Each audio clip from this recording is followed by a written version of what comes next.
And with that overview, let me tell you a little bit about the research studies. The first question that we wanted to look at was this issue of whether we would replicate our finding that there was an increase in prosecution rates.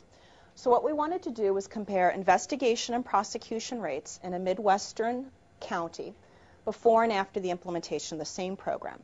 So what we did was we culled through the police records in the 5 largest police departments in this jurisdiction, and that did account for the majority of reported sexual assaults in this county, as well as the prosecutor records. So we could see how many cases were making it how far through the system before the SANE program was implemented, and then how many cases were making it how far through the system after the SANE program to see if we would get a statistically significant increase. And then we wanted to examine this issue of why. Why would there be an increase if, in fact, we do replicate this? So to do that, what we decided to do was switch methodologies here and use qualitative methods for this component of the project, where we did in-depth qualitative interviews with law enforcement and prosecutors to understand what their experiences were with the SANE program. And we interviewed police and prosecutors who were there both before and after the SANE program so that they could really speak to what is different in this community and the way it functions. And then in the next piece of our project, we wanted to take a much closer look at the impact of the SANE program in the early stages of investigation and prosecution. So much of the literature is really focused on prosecution rates, but you can't get to prosecution unless the police send the case from the police to the prosecutors. So let's rewind and see what happens at the stage of the investigation.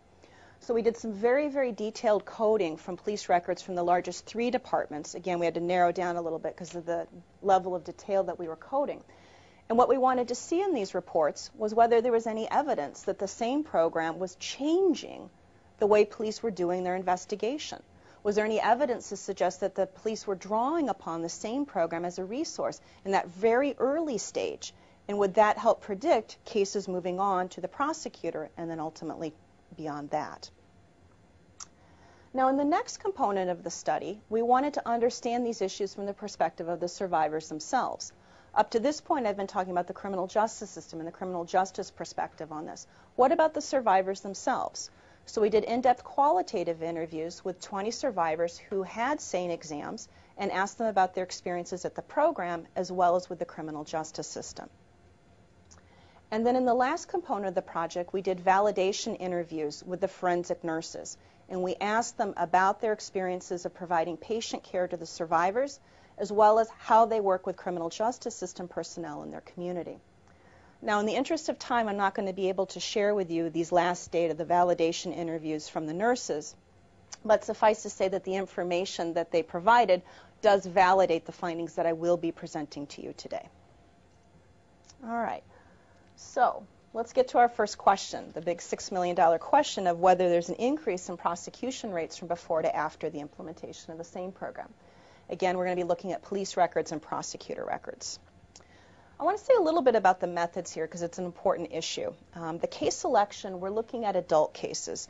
And by adult, we were constrained by our institution's IRB definition of what constitutes adults, which means that they were 18 years old or older at the time of the assault. All of these survivors reported a sexual assault. Criminal sexual conduct is the term used in this particular state, which is 1st through 4th degree. The overwhelming majority of these are completed penetration crimes.